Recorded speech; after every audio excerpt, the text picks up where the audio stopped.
Punjab BJP के वफद ने राष्ट्रपति नाल कीती मुलाकात। करतारपुर लांघा खोलण दे लई सौंपिया मंग पत्र। शाम नूं गृह मंत्री अमित शाह दे नाल भी होवेगी बैठक।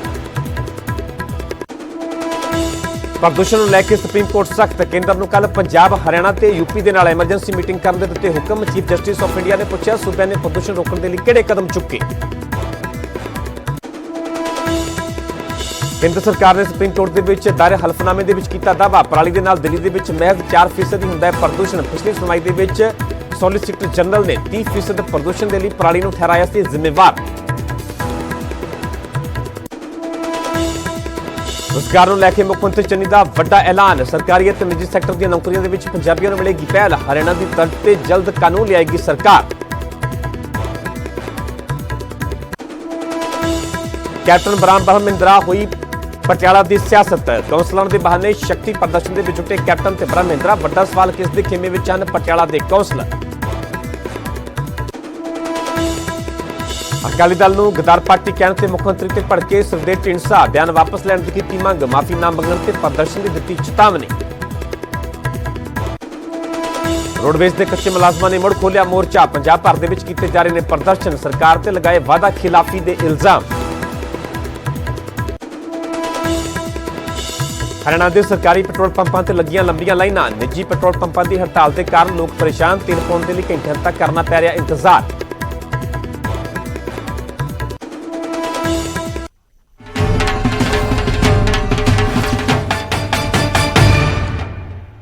सत श्री अकाल, तुसीं वेख रहे हो न्यूज़ 18 पंजाब हरियाणा हिमाचल। मैं परमिंदर सिंह तेजा। सारे दर्शकों का बुलेटिन स्वागत है। शुरुआत करांगे वड्डी खबर तो। पंजाब बीजेपी आगुआं की राष्ट्रपति के नाल मुलाकात खत्म हो गई है।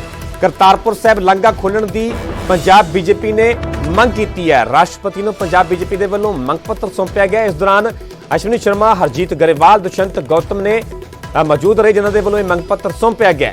शाम को केंद्रीय गृह मंत्री अमित शाह के नाल भी मुलाकात होगी। कल प्रधानमंत्री नरेंद्र मोदी के नाल भी मुलाकात की गई सी ते लांघा खोलण की कल भी प्रधानमंत्री अगे मंग रखी गई सी पंजाब बीजेपी लीडरशिप के वलों। अज पंजाब बीजेपी का वफद राष्ट्रपति नाल मिलिया है। राष्ट्रपति को मंग पत्र सौंपया गया तो मंग की जा रही है कि करतारपुर लांघा खोलिया जाए, जिहड़ा कि पिछले साल मार्च महीने तो लगातार बंद है। जदों देश के विच कोरोना ने दस्तक दी थी उस दौरान ही मार्च महीने के विच करतारपुर लांघा बंद कर दिता गया सीगा, पर उस तो बाद करतारपुर लांघा मुड़ तो नहीं खोलिया गया। तो 19 नवंबर को श्री गुरु नानक देव जी का प्रकाश पुरब भी आ रहा है तो बीजेपी वालों मंग की जा रही है कि प्रकाश पुरब के तोहफे के वजों मुड़ तो करतारपुर लांघा खोलिया जाए। हालांकि होरना पार्टियां दे लगातार ये मंग की जा रही है। मुख्यमंत्री चरणजीत चन्नी के वलों भी प्रधानमंत्री को इसी मंग को लैके पत्र भी लिखा गया सीगा। तो हुण देखना होगा कि आखिरकार इन्हां मुलाकातां दा, इन्हां मंथनां दा की असर हुंदा है, किहो जिहा बूर पाउंदा है ते की प्रकाश पुरब ते तोहफे वजों करतारपुर लांघा खुलदा है।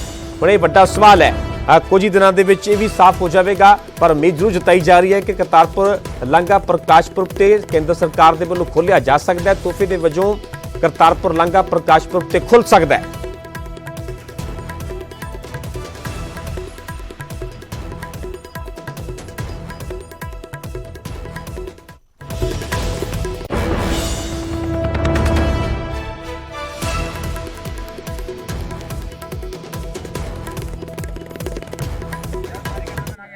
कोई ज़्यादा मुद्दे नहीं थे, खाली एक अहम ही मुद्दा था कि करतारपुर लांघा जो है देश के प्रधानमंत्री ने पंजाब की भावनाओं को देखते हुए, उनकी आस्था को देखते हुए अनेकों ने कार्य किए हैं। जैसे काली सूची से हटाने का वादा था वो पूरा किया।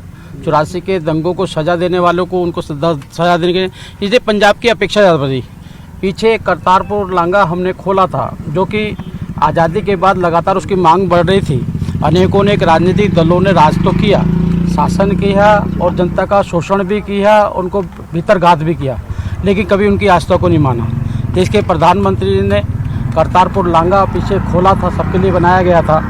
आज क्योंकि गुरु पर्व आ रहा है, गुरु नानक जी का प्रकट उत्सव है, 19 तारीख को हमने ये मांग की है देश के राष्ट्रपति जी से कि वह पुनः जनता के लिए खोला जाना चाहिए। क्या आश्वासन मिला सर कि क्या जल्द खोल दिया जाएगा, एक नया उपहार मिलेगा तमाम श्रद्धालुओं को? हमने अपनी बात रख दी है। अब वो सारे मापदंडों को देखकर, कोरोना के सभी मापदंड पूरे हो जाएं, उसको देखते उस पर निर्णय करेंगे। Thank you sir, thank you. तुम पीछे तो मुझसे क्यों कर हिंदी दोनों कर लेना, पहले हिंदी फिर आप पंजाबी का। तुम आईडी किसी और को दे दो ना यार, कोई नहीं पकड़ा। आज पंजाब का प्रतिनिधि मंडल महामहिम राष्ट्रपति जी से मिला और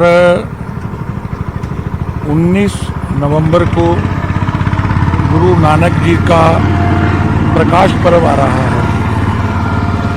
और उनको बताया कि देश के प्रधानमंत्री जी ने सालों साल से देश की आज़ादी के बाद से ये मांग चल रही थी, जो नानक नाम लेवा हैं और जो सिख हैं, कि करतारपुर साहब में श्रद्धालुओं के लिए खुलना चाहिए और देश के प्रधानमंत्री जी ने उस मांग को पूरा करते हुए करतारपुर लांगा बनवाया था। और इसमें देश की आज़ादी के समय, विभाजन के समय, जो सीमाओं से केवल 4 किलोमीटर की दूरी पर था, उस समय जो लोग भी इस विषय में रहे उन्होंने इस बात का ध्यान नहीं रखा, भावनाओं का ध्यान नहीं रखा और वो पाकिस्तान का हिस्सा बन चुका था। और नरेंद्र भाई मोदी जी की सरकार ने नानक नाम लेवा और सिखों की भावनाओं का ध्यान रखते हुए उसको खोला, लेकिन कोरोना की महामारी के कारण सुरक्षा को ध्यान में रखते हुए, स्वास्थ्य को ध्यान में रखते हुए वो बंद है। और अब क्योंकि गुरुपुरब आ रहा है, प्रकाशोत्सव आ रहा है और कोरोना से भी देश को निजात मिल रही है और ये लड़ाई बहुत अच्छे तरीके से प्रधानमंत्री जी के नेतृत्व में लड़ी जा रही है। 110 करोड़ के करीब लोगों का टीकाकरण भी हो गया और देश अनलॉक की ओर चल रहा है। तो ऐसे में हम सब की भावनाओं का ध्यान रखते हुए गुरुपुरब से पहले इसको खोला जाए, ये प्रार्थना लेकर हम लोग महामहिम राष्ट्रपति को मिले हैं। सर, एक आपने भी बोला अनलॉक की तरफ देश बढ़ रहा है, लेकिन अब पॉल्यूशन के कारण एक बार फिर से दिल्ली और एनसीआर में लॉकडाउन बच रही है। ऐसा मैं तो इस विषय के लिए आया था, मैंने उसके बाद ठीक है। और ग्रेवाल जी। हाँ जी, हाँ जी, इसी पंजाबी में बोल दो। हाँ जी, हाँ जी। ਗਰੇਵਾਲ ਸਾਹਿਬ ਕੀ ਗੱਲਬਾਤ ਰਾਸ਼ਟਰਪਤੀ ਹੋਈ ਨੂੰ ਮਿਲ ਸਰ? ਕੇ ਆਏ ਹੋ, ਕੀ ਗੱਲਬਾਤ ਹੋਈ ਹੈ? ਪਹਿਲੀ ਗੱਲ ਤਾਂ ਅਸੀਂ ਭਾਰਤ ਸਰਕਾਰ ਦਾ ਧੰਨਵਾਦ ਕੀਤਾ, ਨਰਿੰਦਰ ਮੋਦੀ ਜੀ ਦਾ, ਕਿ ਜੋ ਉਹਨਾਂ ਨੇ ਸਿੱਖਾਂ ਲਈ, ਖਾਲਸਾ ਲਈ ਔਰ ਪੰਜਾਬ ਲਈ ਆਪਣਾ ਪ੍ਰੇਮ ਦਿਖਾਇਆ, ਕਾਲੀ ਸੂਚੀ ਖਤਮ ਕੀਤੀ ਔਰ ਜੋ ਕੋਵਿਡ ਦੇ ਟਾਈਮ 'ਚ ਉਹਨਾਂ ਨੇ 110 ਕਰੋੜ ਤੋਂ ਵੱਧ ਲੋਕਾਂ ਨੂੰ ਵੈਕਸੀਨੇਸ਼ਨ ਕਰਕੇ ਔਰ ਉਹ ਇਸ ਮਹਾਮਾਰੀ ਤੋਂ ਨਿਜਾਤ ਦਿਵਾਈ। ਇਹਨਾਂ ਸਾਰੀਆਂ ਚੀਜ਼ਾਂ ਲਈ ਔਰ ਜੋ ਅਫਗਾਨਿਸਤਾਨ ਤੋਂ ਪਵਿੱਤਰ ਦੇਹ ਗੁਰੂ ਸਾਹਿਬ ਦੀ ਲੈ ਕੇ ਆਏ ਔਰ ਜੋ ਉਹਨਾਂ ਨੇ ਅਫਗਾਨੀ ਸਿੱਖ, ਅਫਗਾਨੀ ਹਿੰਦੂ ਔਰ ਕ੍ਰਿਸਚੀਅਨ ਸੁਰੱਖਿਅਤ ਲਿਆਂਦੇ ਤੇ ਉਹਦੇ ਲਈ ਵੀ ਧੰਨਵਾਦ ਕੀਤਾ।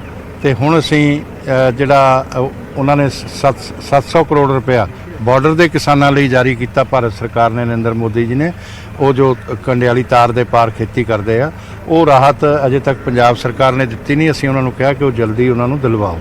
ਔਰ ਦੂਸਰਾ ਜਿਹੜਾ ਹੈਗਾ, ਅੱਜ ਅਸੀਂ ਮੰਗ ਕੀਤੀ ਆ ਕੋਰੀਡੋਰ ਦੀ ਕਿ ਇਸ ਨੂੰ ਖੋਲ੍ਹਿਆ ਜਾਵੇ। ਪਹਿਲਾਂ ਬਣਾਇਆ ਗਿਆ, 70 ਸਾਲਾਂ ਦੀਆਂ ਅਰਦਾਸਾਂ ਨੂੰ ਬੂਰ ਪਿਆ ਤੇ ਹੁਣ ਇਸ ਨੂੰ ਕੋਰੀਡੋਰ ਨੂੰ ਖੋਲ੍ਹ ਕੇ ਔਰ ਜਿਹੜਾ ਉਹਨਾਂ ਦਾ ਜਿਹੜਾ ਪ੍ਰਕਾਸ਼ ਪਰਵ ਆ ਰਿਹਾ ਤੇ ਗੁਰੂ ਸਾਹਿਬ ਦਾ ਸਨਮਾਨ ਤੇ ਸਤਿਕਾਰ ਹੋਵੇ। ਜਿੱਥੋਂ ਉਹਨਾਂ ਨੇ ਕਿਰਤ ਕਰੋ, ਨਾਮ ਜਪੋ ਤੇ ਵੰਡ ਛਕੋ ਦਾ ਉਪਦੇਸ਼ ਦਿੱਤਾ, ਜੋ ਦੁਨੀਆ ਦਾ ਸਭ ਤੋਂ ਬੜੀ ਆਰਥਿਕ ਨੀਤੀ ਹੈ, ਉਸ ਦਾ ਉਪਦੇਸ਼ ਉਹਨਾਂ ਨੇ ਦਿੱਤਾ। ਇਸ ਦੇ ਲਈ ਵੀ ਅਸੀਂ ਕਿਹਾ ਕਿ ਉਸ ਦਾ ਸਤਿਕਾਰ ਤੇ ਸਨਮਾਨ ਕਰਦੇ ਹੋਏ ਇਹ ਕੋਰੀਡੋਰ ਖੋਲ੍ਹਿਆ ਜਾਣਾ ਚਾਹੀਦਾ ਔਰ ਮੈਨੂੰ ਲੱਗਦਾ ਕਿ ਜਲਦੀ ਹੀ ਸਰਕਾਰ ਇਹਦੇ ਲਈ, ਉਹ ਤਾਂ ਕਿਹੜੀ ਤਰੀਕ ਨੂੰ ਖੋਲ੍ਹਣਾ ਉਹਨਾਂ ਨੂੰ ਪਤਾ, ਅਸੀਂ ਆਪਣੀ ਗੱਲ ਰੱਖਤੀ ਆ ਤੇ ਸਾਡੀ ਮੰਗ ਆ ਇਹ ਪੰਜਾਬ ਭਾਜਪਾ ਦੀ ਔਰ ਉਹ ਅਸੀਂ ਰੱਖੀ ਆ। ਮੈਨੂੰ ਲੱਗਦਾ ਕਿ ਸਰਕਾਰ ਉਹਦੇ ਲਈ ਔਰ ਮਹਾਮਹਿਮ ਰਾਸ਼ਟਰਪਤੀ ਜੀ ਸਾਨੂੰ ਜਿਹੜਾ ਹੈਗਾ ਸਾਡੀ ਗੱਲ ਨੂੰ ਜ਼ਰੂਰ ਮਨਜ਼ੂਰ ਕਰਨਗੇ, ਸਾਡੀ ਪ੍ਰਾਰਥਨਾ ਨੂੰ। ਅਸੀਂ ਤਾਂ ਪ੍ਰਾਰਥਨਾ ਹੀ ਕਰ ਸਕਦੇ ਹਾਂ ਨਾ। सर, होम मिनिस्टर से भी यही बात करते जा रहे हैं। ਸ਼ਾਮ ਨੂੰ ਮਿਲਾਂਗੇ, ਉਹ ਪੰਜਾਬ ਦੇ ਹਾਲਾਤ ਬਾਰੇ ਵੀ ਤੇ ਹੋਰ ਵੀ ਗੱਲਬਾਤ ਕਰਾਂਗੇ। ਉਹ ਤਾਂ ਸ਼ਾਮ ਦੀ ਗੱਲ ਆ, ਜਦੋਂ ਹੋਏਗੀ ਉਸ ਤੋਂ ਬਾਅਦ ਦੱਸ ਦਿਆਂਗੇ। ਠੀਕ ਹੈ ਨਾ ਜੀ, ਧੰਨਵਾਦ। Thank you sir. तो पंजाब बीजेपी ਦੇ ਵਫਦ ਨੇ ਰਾਸ਼ਟਰਪਤੀ ਨਾਲ ਮੁਲਾਕਾਤ ਕੀਤੀ ਹੈ। ਮੰਗ ਪੱਤਰ ਸੌਂਪਿਆ ਗਿਆ ਤੇ ਮੰਗ ਇਹ ਕੀਤੀ ਗਈ ਹੈ ਕਿ ਕਰਤਾਰਪੁਰ ਸਾਹਿਬ ਦਾ ਲਾਂਘਾ ਪ੍ਰਕਾਸ਼ਪੁਰ ਤੋਂ ਪਹਿਲਾਂ ਖੋਲ੍ਹਿਆ ਜਾਵੇ। ਕੱਲ ਵੀ ਪ੍ਰਧਾਨ ਮੰਤਰੀ ਨਰਿੰਦਰ ਮੋਦੀ ਨੂੰ ਪੰਜਾਬ ਬੀਜੇਪੀ ਦਾ ਵਫਦ ਮਿਲਿਆ ਸੀਗਾ, ਉਸ ਦੌਰਾਨ ਵੀ ਇਹੀ ਮੰਗ ਰੱਖੀ ਗਈ ਸੀ ਤੇ ਅੱਜ ਫਿਰ ਮੁੜ ਤੋਂ ਇਹੀ ਮੰਗ ਰੱਖੀ ਗਈ ਹੈ ਕਿ ਤੋਹਫੇ ਵਜੋਂ ਪ੍ਰਕਾਸ਼ ਪੁਰਬ ਤੇ ਕਰਤਾਰਪੁਰ ਲਾਂਘਾ ਖੋਲ੍ਹਿਆ ਜਾਵੇ, ਜਿਹੜਾ ਕਿ ਪਿਛਲੇ ਸਾਲ ਮਾਰਚ ਮਹੀਨੇ ਤੋਂ ਲਗਾਤਾਰ ਬੰਦ ਹੈ।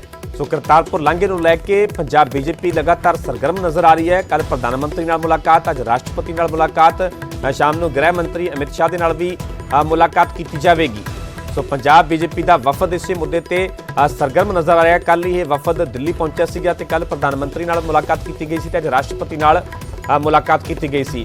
ਗੱਲ ਬੀਜੇਪੀ ਤੋਂ ਇਲਾਵਾ ਹੋਰਨਾਂ ਪਾਰਟੀਆਂ ਦੀ ਕੀਤੀ ਜਾਵੇ ਤਾਂ ਹੋਰਨਾਂ ਪਾਰਟੀਆਂ ਤੋਂ ਲਗਾਤਾਰ ਇਹ ਮੰਗ ਕੀਤੀ ਜਾ ਰਹੀ ਹੈ ਕਿ ਹੁਣ ਕਰੋਨਾ ਦਾ ਪ੍ਰਕੋਪ ਪਹਿਲਾਂ ਨਾਲੋਂ ਘਟ ਚੁੱਕਾ ਹੈ, ਇਸ ਕਰਕੇ ਪ੍ਰਕਾਸ਼ ਪੁਰਬ ਵੀ 19 ਨਵੰਬਰ ਨੂੰ ਆ ਰਿਹਾ, ਇਸ ਕਰਕੇ ਕਰਤਾਰਪੁਰ ਲਾਂਘਾ ਖੋਲ੍ਹਿਆ ਜਾਵੇ। ਸ਼੍ਰੋਮਣੀ ਕਮੇਟੀ ਵੱਲੋਂ ਲਗਾਤਾਰ ਇਹੀ ਮੰਗ ਰੱਖੀ ਜਾ ਰਹੀ ਹੈ। ਸ੍ਰੀ ਅਕਾਲ ਤਖਤ ਸਾਹਿਬ ਦੇ ਜਥੇਦਾਰ ਵੀ ਪਹਿਲਾਂ ਇਹ ਮੰਗ ਸਰਕਾਰ ਦੇ ਅੱਗੇ ਰੱਖ ਚੁੱਕੇ ਨੇ ਕਿ ਕਰਤਾਰਪੁਰ ਲਾਂਘਾ ਹੁਣ ਖੋਲ੍ਹਿਆ ਜਾਵੇ। महाराजा कैप्टन अमरिंदर सिंह जिंदाबाद।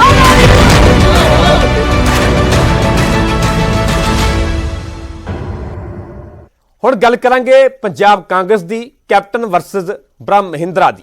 ਪਟਿਆਲਾ ਦੇ ਵਿੱਚ ਕਾਂਗਰਸ ਦੋ ਫਾੜ ਹੁੰਦੀ ਹੋਈ ਨਜ਼ਰ ਆ ਰਹੀ ਹੈ। ਕੈਪਟਨ ਤੇ ਬ੍ਰਹਮ ਮਹਿੰਦਰਾ ਕੌਂਸਲਰਾਂ ਦੇ ਬਹਾਨੇ ਸ਼ਕਤੀ ਪ੍ਰਦਰਸ਼ਨ ਦੇ ਵਿੱਚ ਜੁਟ ਗਏ ਨੇ। ਕੱਲ ਸੰਸਦ ਪ੍ਰਨੀਤ ਕੌਰ ਦੇ ਨਾਲ ਪਟਿਆਲਾ ਦੇ ਮੇਅਰ ਅਤੇ ਕੌਂਸਲਰਾਂ ਨੇ ਕੈਪਟਨ ਅਮਰਿੰਦਰ ਸਿੰਘ ਦੇ ਨਾਲ ਮੁਲਾਕਾਤ ਕੀਤੀ। ਇਸ ਦੌਰਾਨ ਕੌਂਸਲਰਾਂ ਨੇ ਕੈਪਟਨ ਦੇ ਹੱਕ ਦੇ ਵਿੱਚ ਨਾਅਰੇ ਲਗਾਏ ਤਾਂ ਦੇਰ ਸ਼ਾਮ ਬ੍ਰਹਮ ਮਹਿੰਦਰਾ ਨੇ ਵੀ ਆਪਣੇ ਘਰ ਕੌਂਸਲਰਾਂ ਦੇ ਨਾਲ ਬੈਠਕ ਕਰਕੇ ਸ਼ਕਤੀ ਪ੍ਰਦਰਸ਼ਨ ਕੀਤਾ ਤੇ ਇਸ ਦੌਰਾਨ ਕੌਂਸਲਰਾਂ ਨੇ ਮੁੱਖ ਮੰਤਰੀ ਚੰਨੀ ਅਤੇ ਬ੍ਰਹਮ ਮਹਿੰਦਰਾ ਦੇ ਹੱਕ ਦੇ ਵਿੱਚ ਨਾਅਰੇ ਲਗਾਏ। ਦੋ ਤਸਵੀਰਾਂ, ਇੱਕ ਪਾਸੇ ਤਸਵੀਰਾਂ ਨੇ ਸਿਸਮਾ ਫਾਰਮ ਹਾਊਸ ਦੀਆਂ ਕੈਪਟਨ ਅਮਰਿੰਦਰ ਦੀਆਂ। ਕੈਪਟਨ ਅਮਰਿੰਦਰ ਦੇ ਵੱਲੋਂ ਸਮਰਥਨ ਜਤਾਇਆ ਜਾ ਰਿਹਾ ਹੈ ਕੌਂਸਲਰਾਂ ਦੇ ਕਈ ਕੌਂਸਲਰਾਂ ਦੇ ਵੱਲੋਂ ਮੁਲਾਕਾਤ ਵੀ ਕੀਤੀ ਗਈ। ਪ੍ਰਨੀਤ ਕੌਰ ਵੀ ਇਹਨਾਂ ਤਸਵੀਰਾਂ ਦੇ ਵਿੱਚ ਨਜ਼ਰ ਆ ਰਹੇ ਨੇ ਤੇ ਦੂਜੇ ਪਾਸੇ ਬ੍ਰਹਮ ਮਹਿੰਦਰਾ ਵੀ ਸਰਗਰਮ ਨਜ਼ਰ ਆ ਰਹੇ ਨੇ, ਜਿਹੜੇ ਕਿ ਕਾਂਗਰਸ ਪਾਰਟੀ ਦਾ ਹਿੱਸਾ ਨੇ, ਕੈਬਨਿਟ ਮੰਤਰੀ ਨੇ। ਹਾਲਾਂਕਿ ਜਦੋਂ ਕੈਪਟਨ ਅਮਰਿੰਦਰ ਮੁੱਖ ਮੰਤਰੀ ਸਨ ਤਾਂ ਬ੍ਰਹਮ ਮਹਿੰਦਰਾ ਕਰੀਬੀ ਮੰਨੇ ਜਾਂਦੇ ਸਨ ਕੈਪਟਨ ਅਮਰਿੰਦਰ ਦੇ, ਪਰ ਹੁਣ ਪਾਰਟੀਆਂ ਵੱਖ-ਵੱਖ ਹੋ ਗਈਆਂ। ਕੈਪਟਨ ਅਮਰਿੰਦਰ ਆਪਣੀ ਪਾਰਟੀ ਦਾ ਐਲਾਨ ਕਰ ਚੁੱਕੇ ਨੇ, ਬ੍ਰਹਮ ਮਹਿੰਦਰਾ ਕਾਂਗਰਸ ਦਾ ਹਿੱਸਾ ਨੇ ਤੇ ਹੁਣ ਬ੍ਰਹਮ ਮਹਿੰਦਰ ਵੀ ਕੌਂਸਲਰਾਂ ਦਾ ਸਮਰਥਨ ਜਤਾ ਰਹੇ ਨੇ। ਪਰ ਸਵਾਲ ਬਰਕਰਾਰ ਹੈ ਕਿ ਆਖਿਰਕਾਰ ਜ਼ਿਆਦਾ ਕੌਂਸਲਰ ਕਿਸ ਦੇ ਖੇਮੇ ਦੇ ਵਿੱਚ ਨੇ, ਬ੍ਰਹਮ ਮਹਿੰਦਰਾ ਦੇ ਜਾਂ ਕੈਪਟਨ ਅਮਰਿੰਦਰ ਦੇ। ਪਰ ਫਿਲਹਾਲ ਇਹੀ ਨਜ਼ਰ ਆ ਰਿਹਾ ਹੈ ਕੈਪਟਨ ਅਮਰਿੰਦਰ ਵਰਸਸ ਬ੍ਰਹਮ ਮਹਿੰਦਰਾ।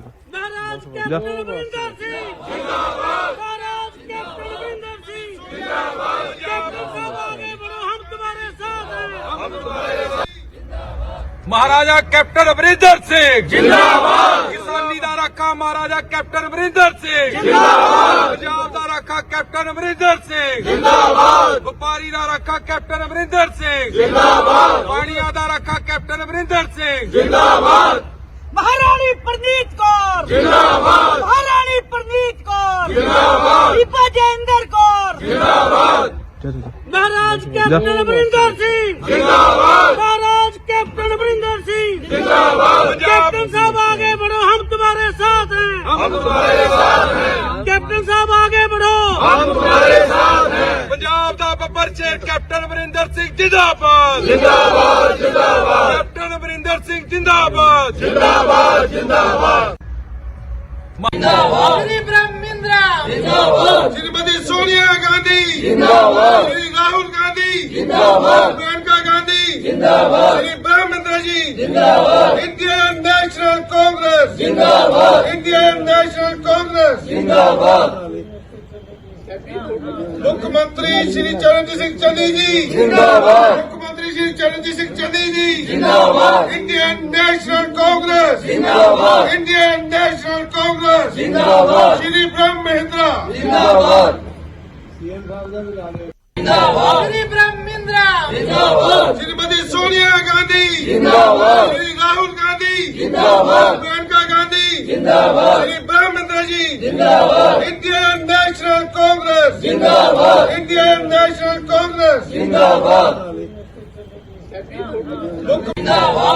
ਜਿਵੇਂ ਤੁਹਾਨੂੰ ਅਸੀਂ ਤਸਵੀਰਾਂ ਵਿਖਾਈਆਂ, ਇਸ ਦੌਰਾਨ ਬ੍ਰਹਮ ਮਹਿੰਦਰਾ ਦੀ ਕੌਂਸਲਰਾਂ ਦੇ ਨਾਲ ਮੀਟਿੰਗ ਦੌਰਾਨ ਦਿਲਚਸਪ ਗੱਲ ਇਹ ਵੀ ਵੇਖਣ ਨੂੰ ਮਿਲੀ ਕਿ ਕੌਂਸਲਰਾਂ ਨੇ ਪਹਿਲਾਂ ਸਿਰਫ ਬ੍ਰਹਮ ਮਹਿੰਦਰਾ ਅਤੇ ਹਾਈਕਮਾਨ ਦੇ ਹੱਕ ਦੇ ਵਿੱਚ ਨਾਅਰੇ ਲਗਾਏ, ਪਰ ਬਾਅਦ ਦੇ ਵਿੱਚ ਬ੍ਰਹਮ ਮਹਿੰਦਰਾ ਦੇ ਕਹਿਣ ਤੇ ਮੁੱਖ ਮੰਤਰੀ ਚੰਨੀ ਦੇ ਹੱਕ ਦੇ ਵਿੱਚ ਨਾਅਰੇ ਲਗਾਏ ਗਏ।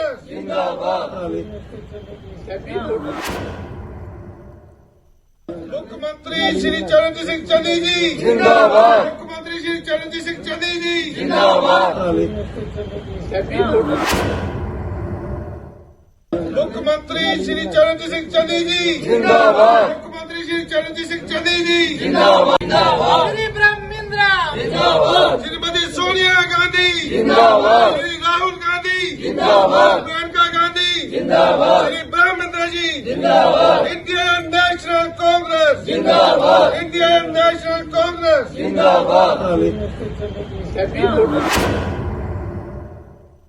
मुख्यमंत्री ਉਧਰ ਕੈਬਨਿਟ ਮੰਤਰੀ ਪ੍ਰਗਟ ਸਿੰਘ ਨੇ ਕੈਪਟਨ ਨੂੰ ਨਿਸ਼ਾਨੇ ਤੇ ਲਿਆ ਤੇ ਕਿਹਾ ਕਿ ਜਦੋਂ ਮੁੱਖ ਮੰਤਰੀ ਦੀ ਕੁਰਸੀ ਸੀ ਉਦੋਂ ਤਾਂ ਕੰਮ ਨਹੀਂ ਕੀਤਾ ਤੇ ਹੁਣ ਨਵੀਂ ਪਾਰਟੀ ਬਣਾ ਕੇ ਕੈਪਟਨ ਕੀ ਕਰ ਲੈਣਗੇ। ਮੈਨੂੰ ਲੱਗਦਾ ਕੈਪਟਨ ਅਮਰਿੰਦਰ ਸਿੰਘ ਦਾ ਕੱਦ ਬਹੁਤ ਵੱਡਾ ਸੀਗਾ। ਹੁਣ ਮੈਨੂੰ ਲੱਗਦਾ ਉਹਨਾਂ ਨੂੰ ਇਸ ਗੱਲ ਨੂੰ ਸਮਝ ਲੈਣਾ ਚਾਹੀਦਾ ਕਿਉਂਕਿ ਉਹ ਨਾ ਉਹਨਾਂ ਦੇ ਭਲੇ ਲਈ ਆ ਨਾ ਪੰਜਾਬ ਦੇ ਭਲੇ ਲਈ ਆ ਕਿਉਂਕਿ 4.5 ਸਾਲ ਤੋਂ ਪਹਿਲਾਂ ਉਹਨਾਂ ਨੂੰ ਇੱਕ ਮੈਂਡੇਟ ਮਿਲਿਆ, ਉਹਨਾਂ ਨੂੰ ਮਿਲਿਆ ਰਾਦਰ ਕਾਂਗਰਸ ਨੂੰ ਘੱਟ ਮਿਲਿਆ ਤੇ ਕੈਪਟਨ ਅਮਰਿੰਦਰ ਸਿੰਘ ਨੂੰ ਵੱਧ ਮਿਲਿਆ ਲੇਕਿਨ ਪਰਫਾਰਮ ਨਹੀਂ ਕੀਤਾ ਕਿਉਂਕਿ ਇਹ ਪਰਫਾਰਮੈਂਸ ਦਾ ਹੀ ਜਿਹੜਾ ਆ ਉਹਦੇ ਵਿੱਚ ਪਰਫਾਰਮੈਂਸ ਤੋਂ ਬਿਨਾ ਖੇਡਿਆ ਨਹੀਂ ਜਾਂਦਾ। ਨਹੀਂ ਚੋਣਾਂ ਭਾਵੇਂ ਨਾ ਜਿੱਤਣ ਲੇਕਿਨ ਜਿਹੜਾ ਇੱਕ ਡੈਂਟ ਮਾਰਨ ਦੀ ਕੋਸ਼ਿਸ਼ ਹੁੰਦੀ ਹੈ ਸੇਨ ਮਾਰੀ ਗੱਲ ਉਹਦੇ ਨਾਲ ਕੀ ਹੋਊਗਾ? ਉਹਦੇ ਨਾਲ ਪੰਜਾਬ ਦੇ ਵਿੱਚ ਜਾਂ ਜਿੰਨਾ ਉਹ 2 ਵਾਰੀ ਇਸ ਕਾਂਗਰਸ ਤੋਂ ਪੰਜਾਬ ਦੇ ਚੀਫ ਮਿਨਿਸਟਰ ਰਹੇ ਆ ਕੀ ਇਮੇਜ ਲੈ ਕੇ ਜਾਣਗੇ? ਕੀ ਮੰਨ ਲਓ ਫੈਗ ਐਂਡ ਕੀ ਹੋਊਗਾ? ਉਹਦਾ ਰਿਜ਼ਲਟ ਕੀ ਨਿਕਲੂਗਾ? ਮੰਨ ਲਓ ਕਾਂਗਰਸ ਪਾਰਟੀ ਦਾ ਨੁਕਸਾਨ ਵੀ ਹੁੰਦਾ ਮੰਨ ਲਓ ਜੇ ਹਨਾ ਪਰ ਕੀ ਗੇਨ ਕੀ ਹੋਊਗਾ? ਗੇਨ ਸਿਰਫ ਇਹੀ ਹੋਊਗਾ ਇੱਕ ਈਗੋ ਹੀ ਆ ਨਾ। ਤੇ ਮੈਨੂੰ ਲੱਗਦਾ ਕਿ ਇਸ ਸਿਚੁਏਸ਼ਨ ਦੇ ਵਿੱਚ ਹਾਂ ਜੇ ਕਿਤੇ ਉਹ ਕੋਈ 50-55 ਸਾਲ ਦੇ 60 ਸਾਲ ਦੇ ਹੁੰਦੇ ਤਾਂ ਮੈਨੂੰ ਗੱਲ ਸਮਝ ਆਉਂਦੀ ਆ। ਕੋਈ ਨੰਬਰ ਤਾਂ ਨਹੀਂ ਉਹਨਾਂ ਕੋਲ ਹੋਣਗੇ ਕੋਈ ਵਿਧਾਇਕ ਜਾਂ ਐਕਸ ਵਿਧਾਇਕ ਕਾਂਗਰਸ ਦੇ? ਮੈਨੂੰ ਨਹੀਂ ਲੱਗਦਾ ਬਟ ਅਗੇਨ